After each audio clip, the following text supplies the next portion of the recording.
paneláky.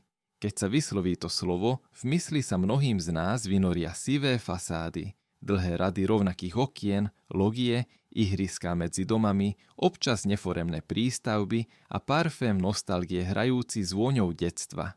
Paneláky sú zároveň symbolom jednej historickej epochy, architektonického experimentu a obrovského sociálneho zásahu do mesta, a teda aj do života miliónov ľudí.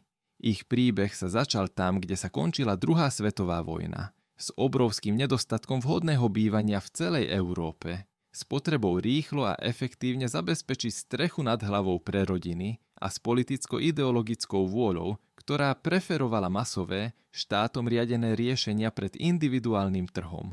V strednej Európe sa technológia prefabrikovaných panelových domov rozšírila rýchlo. Počiatočné prototypy, experimentálne typy a prvé postavené bytovky sa rýchlo transformovali do veľkého priemyslu panelární, ktoré dokázali vyrábať dielce sériovo a na stavbu ich doviesť ako stavebné prvky hotového výrobného procesu. Tento model bol vnímaný ako pragmatické i ideologické riešenie. Pragmatické, pretože umožnil ubytovať stovky tisíc rodín v relatívne krátkom čase. Ideologické, pretože štandardizované rovnaké byty korešpondovali s predstavou o spoločnosti, kde sa znižovali rozdiely medzi ľuďmi. Kľúč k pochopeniu fenoménu panelákov však nie je len v ich technológii, ale v tom, čo znamenali pre ľudí, prostredie a politický systém, ktorý ich podmienil.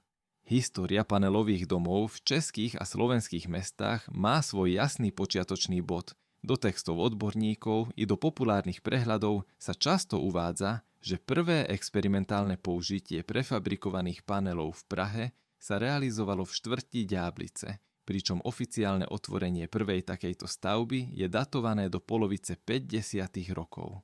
Rokov, presnejšie do roku 1955.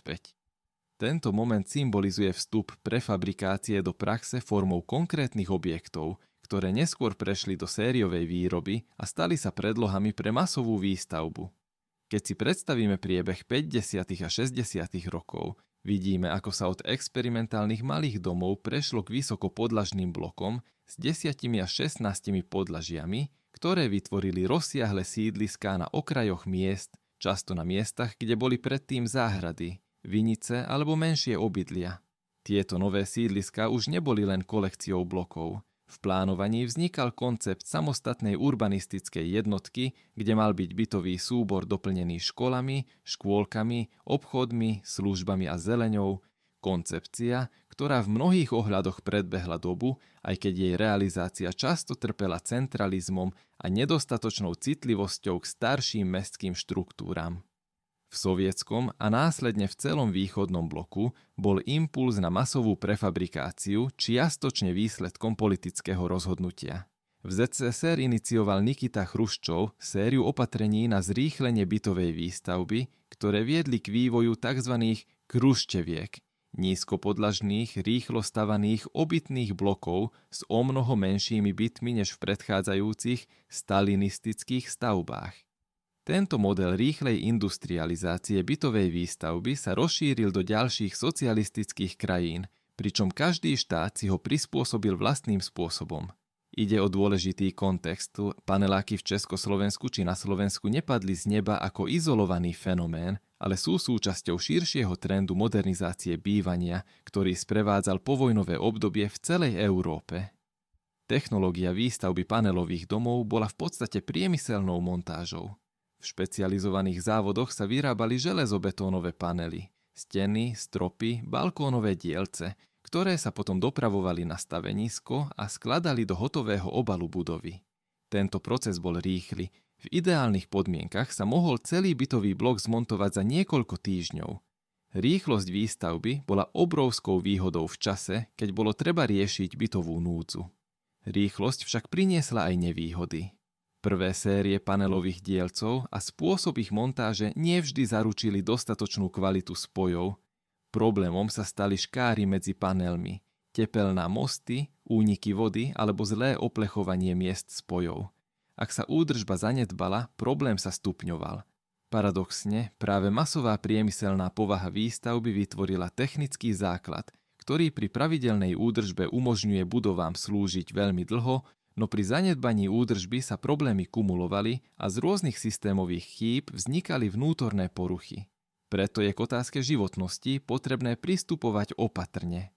Hoci sú nosné železobetónové prvky materiálne veľmi odolné, detaily spoja, balkónových konštrukcií alebo inštalácií vo vnútri môžu rozhodnúť o tom, či stavba vydrží ďalšie dekády alebo či bude ekonomicky oprávnené ju búrať a stavať nanovo. Dôležitý fakt, ktorý sa často v diskusii objavuje, je to, že pri projektovaní panelových domov v bývalom Československu sa ako orientačná projektovaná životnosť týchto stavieb v dokumentácii často uvádzala doba okolí 70 rokov. V praxi však rekonštrukcie, zateplenia, výmena rozvodov, opravy škár môžu túto dobu výrazne predĺžiť. Treba si tiež uvedomiť, že paneláky neboli jednorodným fenoménom, existuje obrovské množstvo sérií a typov, rozdiely v kvalite medzi nimi môžu byť značné. Niektoré série boli koncipované ako nízkopodlažné domy bez výťahov, iné ako vysokopodlažné bloky s väčšími bytmi. Rôzne technológie prefabrikácie a rôzne továrne mali vlastné dielce, ktoré neboli vždy plne kompatibilné. To spôsobilo, že aj keď sa hovorí o panelákoch ako o jednotnej triede stavieb, v realite ide o spektrum riešení. Od pomerne kvalitných, precíznych prefabrikovaných prvkov až po rúry s nedostatočným spracovaním. Tento fakt je kľúčový pri hodnotení, či je daný dom opraviteľný a ekonomicky udržateľný, alebo či je vhodnejšie ho nahradiť novou výstavbou. Pokiaľ ide o sociálny a urbanistický rozmer, výsledok panelovej výstavby bol ambivalentný. Na jednej strane paneláky v masovom meradle vyriešili bytovú núdzu a vytrhli ľudí z preplnených, často dezolátnych bytov s chýbajúcou hygienou. Nové byty priniesli oddelené izby, vlastné kúpeľne, centralizované zásobovanie teplom a relatívnu stabilitu bývania pre mladé rodiny. To bolo nepopierateľné zlepšenie životnej úrovne pre stovky tisíc ľudí. Na druhej strane urbanistické zmeny, ktorých súčasťou bola aj výstavba veľkých súvislých blokov, často spôsobili stratu historickej štruktúry miest, narušenie ulično-parterovej skladby a vytvorenie prostredia, ktoré nie vždy podporovalo citlivé sociálne väzby alebo kvalitnú mestskú interakciu. Napriek tomu široká stopa, ktorú paneláky zanechali v mestách ako Praha, Bratislava alebo Košice, ukazuje, že boli integrálnou súčasťou formovania povojnového mestského priestoru. V prípade Bratislavy sa to ukáže asi najviditeľnejšie. Lokalita Petržalka bola budovaná v 70. rokoch a stala sa jedným z najväčších súvislých sídlisk v strednej Európe. Jej výstavba sa rozbehla v roku 1973 a v priebehu nasledujúcich rokov priniesla 10 000 nových bytov pre rastúce mestské populácie. Ak sa pozrieme na kvantitatívne rozmery, v českých zemiach bolo v období od 1950 do 1990 postavené vyše milióna bytov v panelových domoch. Rôzne odhady hovoria o približne 1,1 až 1,2 milióna bytoch v Českej republike samotnej, čo znamená, že panelová výstavba predstavovala masívnu časť bytového fondu. Tento údaj pomáha pochopiť, prečo paneláky nie sú len to minulosťou, ale realitou, v ktorej dnes žije veľká časť obyvateľstva a ktorú ovplyvňujú súčasné trhové a politické rozhodnutia. Keď hovoríme o pozitívach panelového bývania, nemôžeme obísť praktické aspekty, ktoré v danom čase znamenali obrovský posun. Panelové byty priniesli základné štandardy hygieny, samostatné kuchyne, vlastné kúpeľne a centralizované vykurovanie mnohým rodinám, ktoré predtým žili v nevyhovujúcich podmienkach. Dostupnosť základných služieb priamo v okolí sídliska, škôlky, školy, obchody, zdravotné strediská robila tieto lokality do značnej miery sebestačnými a umožnila vznik komunitných vzťahov medzi susedmi. Paneláky tiež priniesli istý druh materiálnej rovnosti. Štandardizované byty znamenali, že životné štandardy medzi obdobiami a medzi rodinami sa viac približovali k sebe, čo bolo aj ideovým cieľom doby. Pre generácie, ktoré vyrástli na týchto sídliskách, boli paneláky miestom detstva, hry a sociálnych väzieb a ten emocionálny rozmer nemožno podceňovať. Na druhej strane sú tu reálne technické a sociálne nedostatky, ktoré sa postupne ukázali. Technicky šlo o problémy s kvalitami spojov panelov, s tepelnými mostami, s izoláciou a s hlučnosťou medzi bytmi. V mnohých prípadoch sa v prvých 10 ročiach údržba nevenovala potrebnej intenzite, čo tieto problémy zhoršilo. Sociálne sa situácia menila v závislosti od privatizácie a hospodárskych transformácií po roku 1989. Počas socializmu boli nájomné a prideľovanie riadené štátom, čo malo svoje pozitívne aj negatívne stránky. Po transformácii sa veľká časť bytového fondu dostala do súkromného vlastníctva za veľmi výhodných podmienok a správa bytov sa presunula na spoločenstva vlastníkov alebo na súkromné subjekty. Tento proces priniesol nové incentívy na rekonštrukcie a zatepľovanie. Vďaka investíciám a neskôr eurofondom a komerčným úverom sa mnohé panelové domy začali obnovovať, ale zároveň odkryl rozdiely medzi blokmi, kde vlastníci vedeli a chceli investovať, a blokmi, kde chýbali zdroje či konsenzus na obnovu.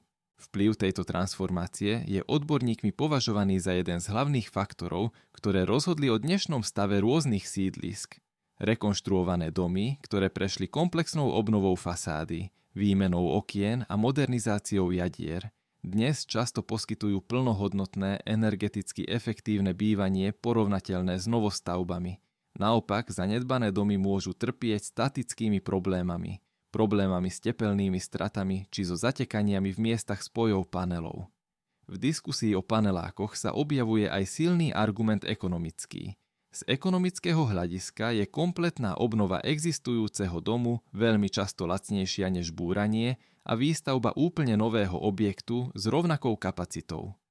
Preto politika rekonštrukcií, zatepľovania a modernizácií má zmysel nielen z environmentálneho, ale aj z ekonomického pohľadu. Zachovanie nosnej konštrukcie a nahradenie alebo modernizácia detailov dokáže často predĺžiť životnosť o desiatky rokov a zlepšiť energetickú bilanciu. Preto v mnohých slovenských mestách vidíme vo veľkom zatepľovanie panelových domov, výmenu okien, modernizácie výťahov a rekonštrukcie spoločných priestorov, často financované kombináciou súkromných prostriedkov vlastníkov a dostupných dotačných schém. Sociálne a urbanisticky je však dôležité riešiť aj otázky, ktoré samé rekonštrukcie nevyriešia. Sídliská často trpia nedostatkom parkovacích miest, pretože pôvodné návrhy nepočítali s masovým vlastníctvom automobilov. Infraštruktúra v okolí niekedy nebola navrhnutá na súčasné hustoty obyvateľstva a kapacitné problémy sa prejavujú v školstve a zdravotníctve. Okrem toho, samotná uniformita a veľký rozsah niektorých sídlisk môžu viesť k sociálnej segregácii, ak sa ekonomická a demografická skladba obyvateľstva v priestore výrazne mení. Z týchto dôvodov sú v európskych diskusiách o budúcnosti panelových sídlisk populárne opatrenia, ktoré zlepšujú mestskú štruktúru, doplnenie parteru o menšie prevádzky, lepšie prepojenie so zvyškom mesta, tvorba komunitných centier, postupné rozbíjanie veľmi veľkých monotónnych plôch, tak aby sa vytvorili menšie ľudskejšie celky. Keď sa pozrieme na súčasný trh s bývaním, panelové byty prešli z fenoménu niekedy považovaného za lacné do kategórie atraktívnych možností. Najmä ak ide o byty po komplexných rekonštrukciách v dobrých lokalitách. V mestách s obmedzenou ponukou bývania, ako sú Bratislava alebo Praha, majú renovované panelové byty často cenu porovnateľnú s cenami starších novostavieb, a to najmä kvôli výhodným lokalitám, dopravnej dostupnosti a rozvinutej infraštruktúre sídlisk. Tento fakt je jedným z dôvodov, prečo paneláky zostávajú stredobodom pozornosti. Nie sú len dedičstvom socializmu, ale aktívnym prvkom súčasného mesta, na ktorý sa viažú ekonomické, politické i každodenné rozhodnutia ľudí. Je tiež dôležité hovoriť o bežnom živote v paneláku. Pre veľa rodín panelák znamenal stabilitu, susedské vzťahy a komunitné zvyky. Pre iných bol symbolom anonymity a mechanického, neľudského mesta. Oba pohľady sú pravdivé, pretože skúsenosť s bývaním často závisí od lokálneho kontextu, od starostlivosti spoločenstva vlastníkov, od správy domu, od okolitej infraštruktúry a od možností, ktoré ponúka okolité mesto. Z toho vyplýva, že diskusia o panelákoch by nemala byť redukovaná iba na ideologické odsudzovanie alebo romantizovanie. Ide o komplexný jav s výhodami i dlhodobými výzvami, ktoré sú riešiteľné pri primeranej politickej vôli, odbornom prístupe a finančnej podpore. Kľúčová otázka, ktorú si mnohí kladú, majú paneláky budúcnosť? Odpoveď nie je jednoznačná, ale dá sa zhrnúť takto. Paneláky majú budúcnosť tam, kde sú technicky v poriadku alebo kde majú reálny plán rekonštrukcie, financovanie a ochotu komunít investovať do spoločného majetku. Diagnostika a cielené rekonštrukcie môžu viesť k tomu, že tieto domy budú bezpečné, energeticky efektívne a komfortné dlhé 10 ročia. Na druhej strane, ak domy trpia zásadnými konštrukčnými nedostatkami alebo ak ekonomika daného regiónu neumožňuje udržiavanie potrebných investícií, v niektorých prípadoch bude nutná radikálnejšia premena, či už formou asanácie a výstavby nového bytového fondu alebo kombináciou búrania a doplnenia nových konštrukcií, prípadne nadstavieb, kde to technicky dáva zmysel. Z politického hľadiska je dôležité, aby rozhodnutia o budúcnosti panelákových sídlisk vychádzali z dôkladnej analýzy, technického stavu, sociálnej štruktúry a ekonomického dopadu. Jednoduché ideologické heslá, či už vo forme nostalgickej idealizácie alebo v podobe radikálnych reštrikcií, neprinesú dobré riešenia. Namiesto toho fungujúce politiky kombinujú technickú diagnostiku, dostupné financovanie rekonštrukcií, zapojenie obyvateľov a urbanistické stratégie, ktoré zvyšujú kvalitu verejných priestorov a prepojenie sídlisk s mestom. V mnohých prípadoch už vidíme pozitívne príklady. Sídliská, ktoré prešli komplexnou prestavbou, získali nový vizuálny výraz, zlepšenú energetickú bilanciu a čo je možno ešte dôležitejšie, znovu obnovenú komunitnú pohodu. Na záver, keď si zhrnieme všetko, čo bolo povedané, paneláky sú zrkadlom svojej doby aj spoločnosti. Sú výsledkom konkrétnych historických podmienok, technológie dostupnej vtedy a politických rozhodnutí, ktoré formovali moderné mesto. Ich pozitívny vplyv na riešenie bytovej núdze je nesporný. Ich nedostatky, známe a podrobne zdokumentované, sú riešiteľné technickými aj politickými nástrojmi. Budúcnosť panelákov teda závisí na tom, či dokážeme spojiť odbornú starostlivosť o konštrukcie s jasnými sociálnymi politikami a urbanistickými riešeniami. A ak by mal byť posledný odkaz tohto príbehu jednoduchý, paneláky nie sú problém, ktorý sa vyrieši nechcením spred 40 rokov. Sú to živé časti mesta, ktoré si zaslúžia pozornosť, investície a citlivé plánovanie.